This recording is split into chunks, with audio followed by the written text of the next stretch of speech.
Olá, eu sou Carlos Gasparotto, tenho o prazer de trazer uma palavra de Deus para o seu coração.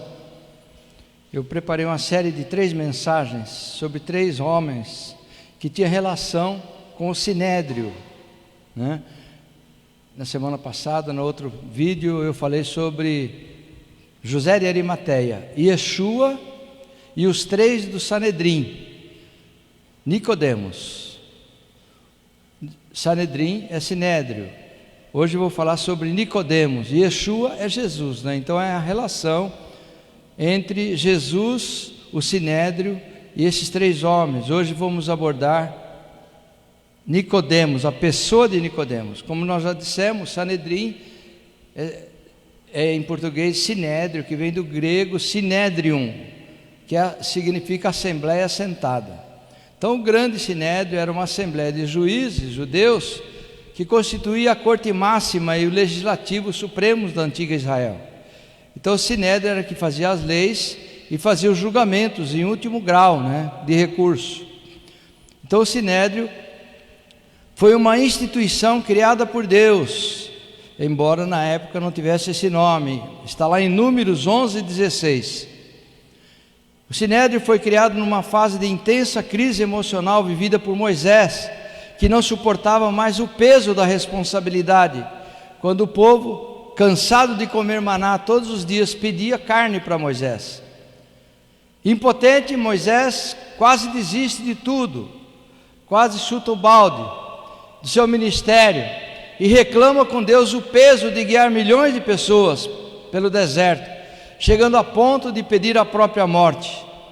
Assim Deus ordenou a Moisés em Números 11:16: ajunta-me 70 homens reconhecidos como autoridades em Israel, de quem sabes que são líderes e supervisores entre o povo, e os trarás perante a tenda da congregação, e ali se porão contigo. No linguajar de Deus contido no livro de Números, Deus tirou a carga da alma cansada de Moisés e a transmitiu a estes 70 homens. Então esse foi o primeiro Sinédrio, contando com o próprio Moisés, era composto por 70 homens, 71 homens. Foi o Sinédrio que condenou Jesus à morte, contrariando todas as leis e mandamentos do arcabouço judaico, principalmente os 10 mandamentos, como o 6º, por exemplo, não matarás, e o 9º, não darás falso testemunho. Os mestres judeus também compraram Jesus por 30 moedas de prata, como um escravo, contrariando Levíticos 25:42. Porque são meus servos, que tirei da terra do Egito, não serão vendidos, como se vendem os escravos. Portanto, queridos, a sentença contra Jesus, proferida pelo Sinédrio, contrariou as leis em nome de uma doutrina que negava que Deus tivesse um filho. Em minha última mensagem, eu especifiquei os requisitos para ser membro do Sinédrio. Tinha de ser homem maduro, casado e com filhos, para provar que não era estéril, porque o candidato não poderia possuir defeitos físicos. Todos os membros do Sinédrio tinham que ser especialistas em várias matérias, tinham que ter sabedoria, humildade, temor de Deus e amor à verdade e amor ao próximo. Tinha que ter boa reputação. E para ser membro do Sinédrio não precisava ser rico. Qualquer nível econômico classificava a pessoa para ser membro do Sinédrio. Então, em minha última mensagem, falei sobre a relação entre Jesus e José de Arimateia e a coragem desse homem em pedir o corpo de Jesus para Pilatos, a fim de ser sepultado. José de Arimateia, como eu disse, foi ajudado a sepultar o Senhor por outro discípulo oculto de Jesus. Esse discípulo oculto se chamava Nicodemos. Em João 19:39 e 42, vemos a seguinte passagem: e foi também, junto com José de Arimateia, Nicodemos, aquele que anteriormente se dirigira de noite a Jesus, levando quase 100 arratéis, ou cerca de 40 litros de um composto aromático de mirra e aloés. Tomaram, pois, o corpo de Jesus e o envolveram em lençóis com as especiarias, como os judeus costumavam fazer na preparação para o sepulcro. E havia um horto naquele lugar onde fora crucificado, e no horto um sepulcro novo, em que ainda ninguém havia sido posto. Ali, pois, por causa da preparação dos judeus e por estar perto aquele sepulcro, puseram a Jesus.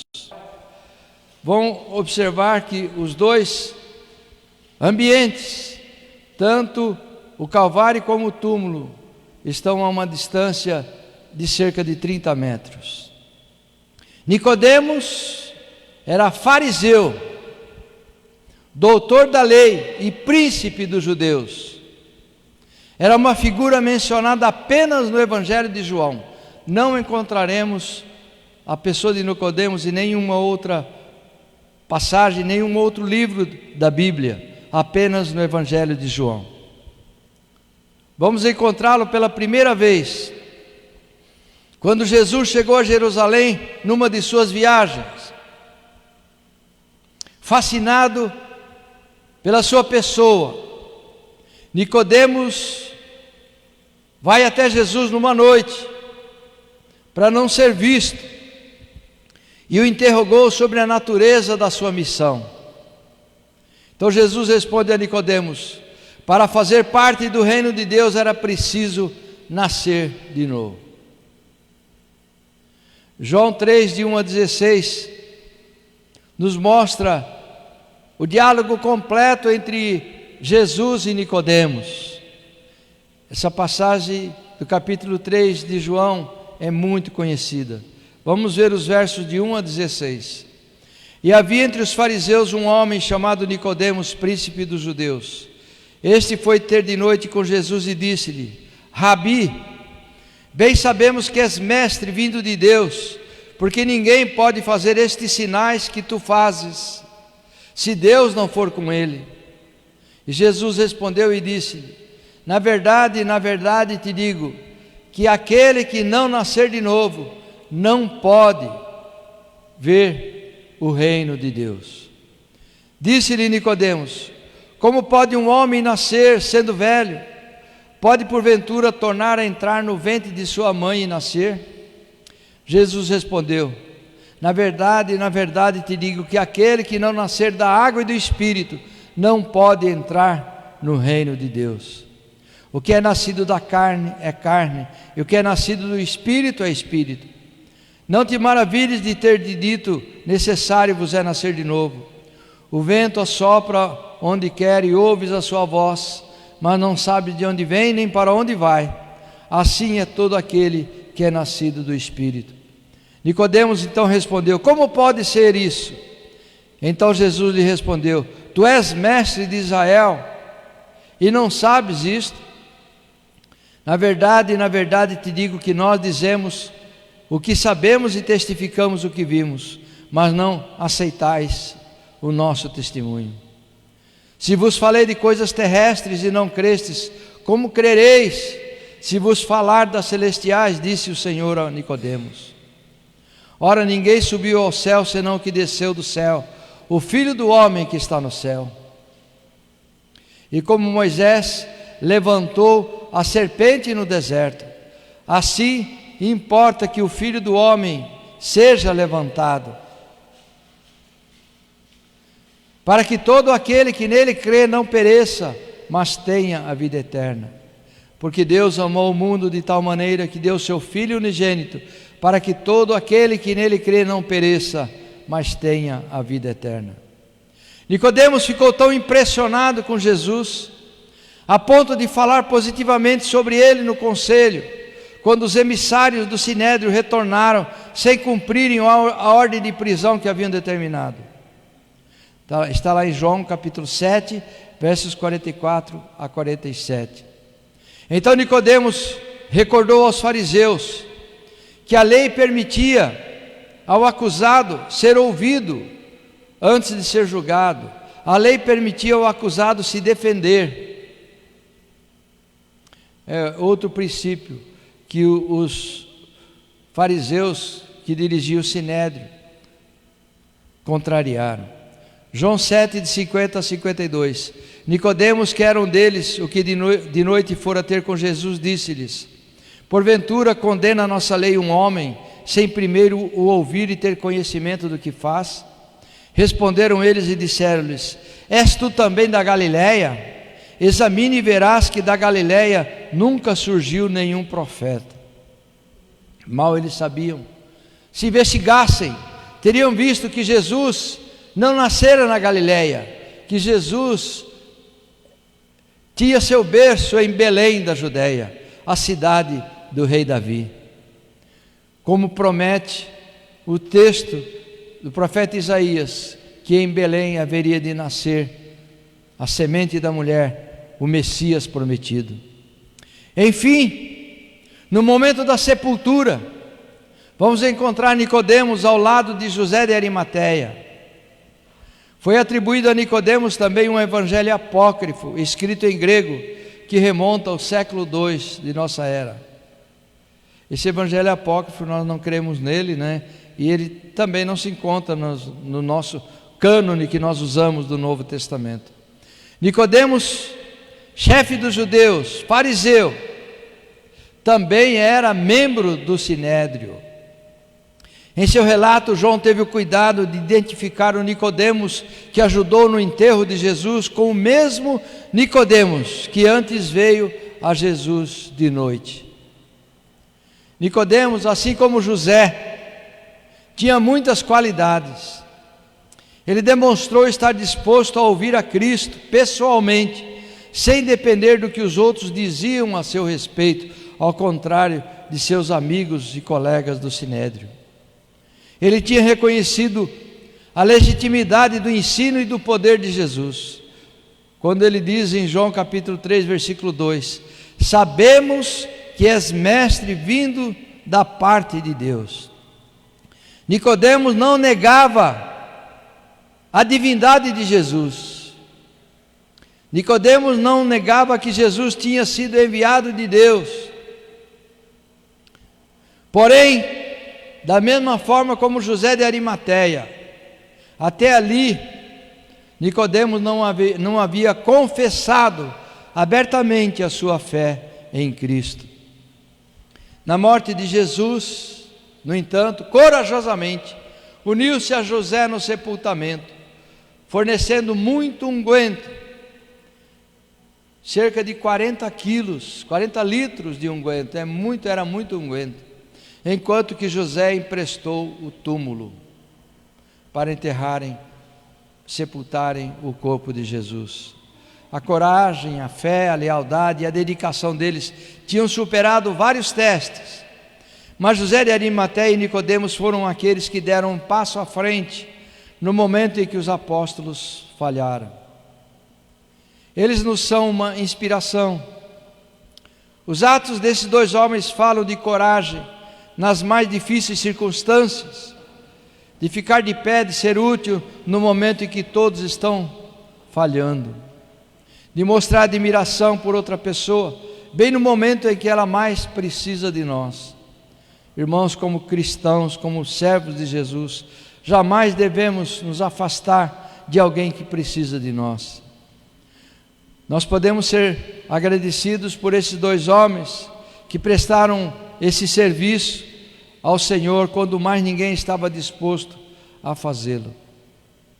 Certamente Nicodemos ouvira Cristo dizer durante uma das festas de tabernáculo, provavelmente a última festa de tabernáculo de que Jesus participaria, no templo lotado de pessoas. Em João 7, 37 e 38 vemos o que Nicodemos ouvira publicamente de Jesus.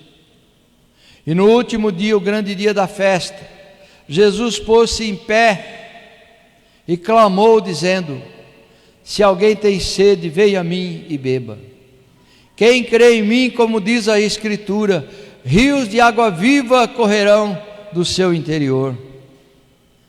Essas palavras de Jesus foram tão amplamente reverberadas, que grande parte dos presentes chegaram a acreditar que Cristo tinha a chancela, a autorização do sinédrio para falar no templo, para pregar.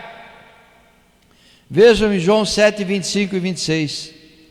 Então alguns dos de Jerusalém diziam: não é este o que procuram matar? E ele aí falando abertamente, e nada lhe dizem, não lhe proíbem. Porventura sabem verdadeiramente os príncipes do templo que de fato este é o Messias?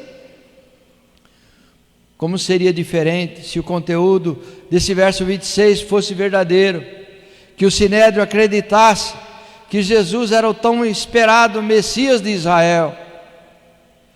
E Jesus disse: se alguém tem sede, venha a mim e beba. Nicodemos não poderia ficar indiferente a um convite como esse. Sabemos que Nicodemos era um homem que tinha muita sede de Deus, por isso ele procurara Jesus pessoalmente. Ele já ouviu o ensinamento sobre como nascer de novo. Agora ele precisaria decidir se iria ver correrem rios de água viva do seu interior. Em João 3,5, as palavras de Jesus, proferidas no encontro pessoal daquela noite, martelavam a mente de Nicodemos. Jesus respondeu: na verdade te digo, que aquele que não nascer da água e do Espírito, não pode entrar no reino de Deus. Essas palavras reverberavam na mente, diariamente, na mente de Nicodemos. O que é nascer de novo? O que é nascer da água? O que é nascer do Espírito? Se isso não acontecer, eu não posso entrar no reino de Deus. Foi o que ele me disse. Nascer da água é nascer da palavra de Deus. E nascer do Espírito é nascer sob o poder de Deus. Esse novo nascimento é tão misterioso que Jesus o comparou com o vento, mas não sabe de onde vem nem para onde vai. O verso 8 ele diz, em João 3,8: o vento sopra onde quer e ouves a sua voz, mas não sabe de onde vem nem para onde vai. Assim é todo aquele que é nascido do Espírito. Não temos que filosofar sobre essa ida e essa vinda do vento. Como fez o ilustre pregador inglês Charles Spurgeon, há 200 anos atrás, se perdendo em filosofias, porque Jesus estava ensinando que o desconhecimento do caminho do vento é equiparado a tentar descobrir como se formam os ossos de um embrião no ventre materno, porque era fruto do poder de Deus. Jesus foi buscar nos ensinos de Salomão esse enigma, passagem muito conhecida por Nicodemos, um mestre da lei. Eclesiastes 11, versículo 5. Assim como tu não sabes qual o caminho do vento, nem como se formam os ossos no ventre da mulher grávida, assim também não sabes as obras de Deus, que faz todas as coisas. Escrevera Salomão cerca de 1100 anos antes de Jesus. Como falava um mestre do Sinédrio, Jesus demonstra que assim como é impossível aos homens saberem quais os caminhos dos ventos, também seria impossível saberem quem é nascido de Deus, porque nascer de novo é uma obra de Deus que faz todas as coisas. Em João 6,29 ele diz: Jesus respondeu e disse-lhes: a obra de Deus é esta, que creiais naquele que ele enviou. Nascer de novo é crer na obra de Deus, é crer em Cristo que foi enviado por Deus. O novo nascimento que Jesus ensinou a Nicodemos não é, como dizem, um nascimento espiritual, mas é uma obra tão tangível, tão viva e eficaz, tão maravilhosa, que envolve todo o nosso ser, corpo, alma e espírito. Nascer de novo não é ser transformado, mas a ser um novo homem, é ser uma nova mulher, que passam de um ser corruptível para uma nova vida incorruptível, regenerada, santa, perfeita, pelo poder de Deus. Esse homem novo, essa mulher nova, foram descritos pelo apóstolo Pedro em 1 Pedro 1, 23 e 25, como sendo de novo gerados, não de semente corruptível, mas da incorruptível pela palavra de Deus, viva e que permanece para sempre. E esta é a palavra que entre vós foi evangelizada. Esta é a palavra que estamos pregando. Esta é a palavra que você está ouvindo, meu amigo, minha amiga. A Bíblia é clara ao demonstrar que Deus opera única e exclusivamente por meio da sua palavra. Quando fala que nós devemos crer em Cristo, não está falando do nosso poder interior, não está falando de uma força interior, está falando de crer na palavra que Deus falou, porque quando Deus fala, está falado. A palavra que foi anunciada aos cristãos é a semente incorruptível, que não se corrompe, que salva, que dá vida eterna. Por isso que é incorruptível, não se corrompe, não morre. E é por ela que os cristãos foram e são de novo gerados. Em João 1,12 diz que esse poder é manifesto quando somos recriados, um homem novo, uma mulher nova.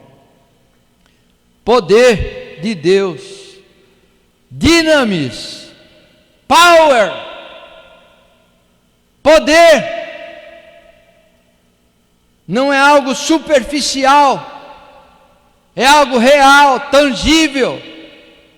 Mas a todos quantos o receberam, deu-lhes o poder de serem chamados filhos de Deus, aos que creem no seu nome.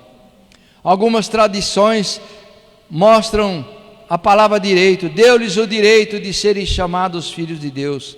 Não é apenas um direito, é muito mais que um direito, é poder. Se tornar filho de Deus, nascer de novo, é poder de transformação, de mudança completa. É um novo homem, não é apenas um homem transformado, é uma nova mulher, não é apenas uma mulher transformada. O poder está em sermos recriados, homens e mulheres novas. É um fato descrito pela palavra de Deus. A verdade do Evangelho expressa a fidelidade e o poder de Deus, de modo que a palavra de Deus é digna de total aceitação. Ao ouvir a mensagem, a fidelidade de Deus nos constrange a considerarmos seu poder e que Ele é fiel para cumprir o que prometeu. De modo que a fidelidade e o poder de Deus é o que faz com que aquele que ouve o Evangelho atente para a salvação nele proposta. Essa verdade foi sendo trabalhada na mente e no coração de Nicodemos, desde que ele manifestou uma fé infantil no encontro com Jesus, como se o nascer de novo fosse o retorno ao útero materno. Jesus mostra a Nicodemos o tipo de morte que iria sofrer e o resultado de sua obediência ao Pai. João 3,14, Jesus diz a Nicodemos: e como Moisés levantou a serpente no deserto, assim importa que o Filho do Homem seja levantado, para que todo aquele que nele crê não pereça, mas tenha a vida eterna. Nicodemos tinha em mente que ou ele seguia a Cristo, ou o rejeitava. Esse era o conflito posto na alma e no coração daquele mestre do Sinédrio, Nicodemos, fariseu. Os ouvidos de Nicodemos ouviram a viva voz da boca do próprio Cristo, as palavras do amor de Deus que ecoam por milênios.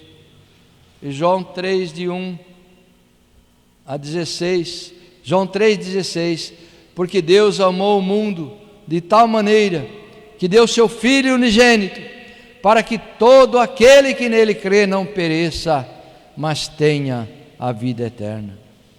Essa passagem de João 3,16 nos mostra que o amor de Deus pelo homem consiste em nos prover um mandamento que nos salve.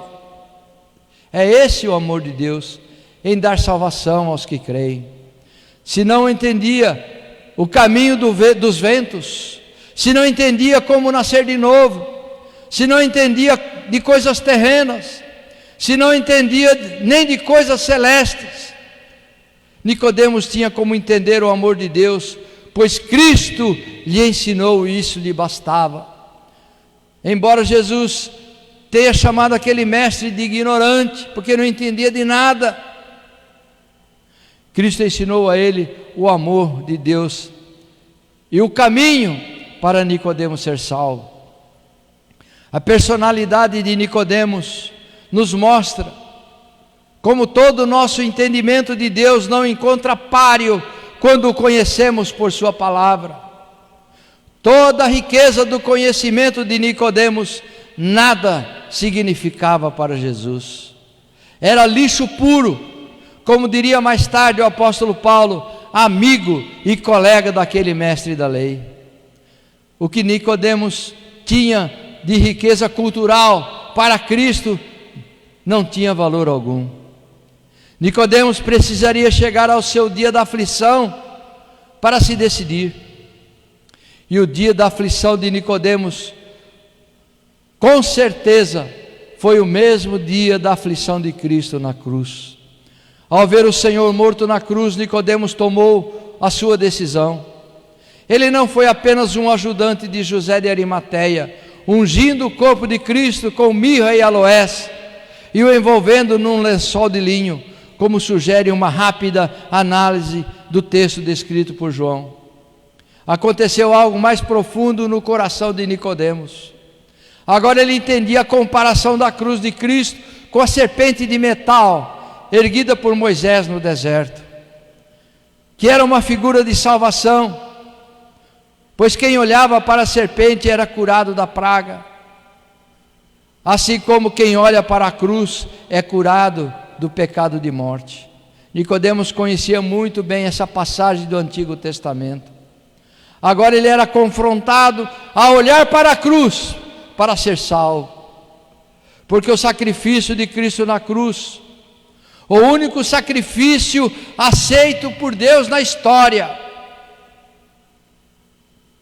o sacrifício de Cristo na cruz é o único sacrifício aceito por Deus na história, porque era uma previsão de Gênesis 3,15. Ali na cruz era a semente da mulher pisando na cabeça da semente da serpente, o pecado de morte destilado pelo veneno do coração de Eva. Essa era a semente da serpente que Cristo pisara na cabeça dela quando morrera na cruz. A morte de Cristo na cruz era a obediência do último Adão, em confronto, em comparação com a desobediência do primeiro Adão. Se a desobediência de nosso primeiro pai nos afastou de Deus, a obediência de Jesus nos resgatou da morte eterna, para nos transportar para o reino do Filho de seu amor. Portanto, meu amigo, minha amiga que está me assistindo nesta oportunidade, afasta de ti toda a riqueza do seu conhecimento, afasta de ti toda a riqueza da sua religiosidade, pois ela é inútil diante de Deus. Elas são inúteis diante de Deus. Nós devemos crer conforme o Evangelho, não conforme as nossas virtudes ou conforme o nosso entendimento. Jesus disse que quem quer se tornar seu discípulo, renuncie-se a si mesmo, tome a sua cruz e o siga. A renúncia de si mesmo é essa cruz, porque é mais difícil para muitos que a própria morte, porque muitos preferem morrer a obedecerem a Deus, a entregarem-se a Jesus, a carregarem a sua cruz e a serem seu discípulo. Portanto, meu amigo, minha amiga, abrace o amor de Deus por você, por haver dado provimento a um mandamento que te salve. Creia em Cristo e passe a obedecê-lo como seu discípulo.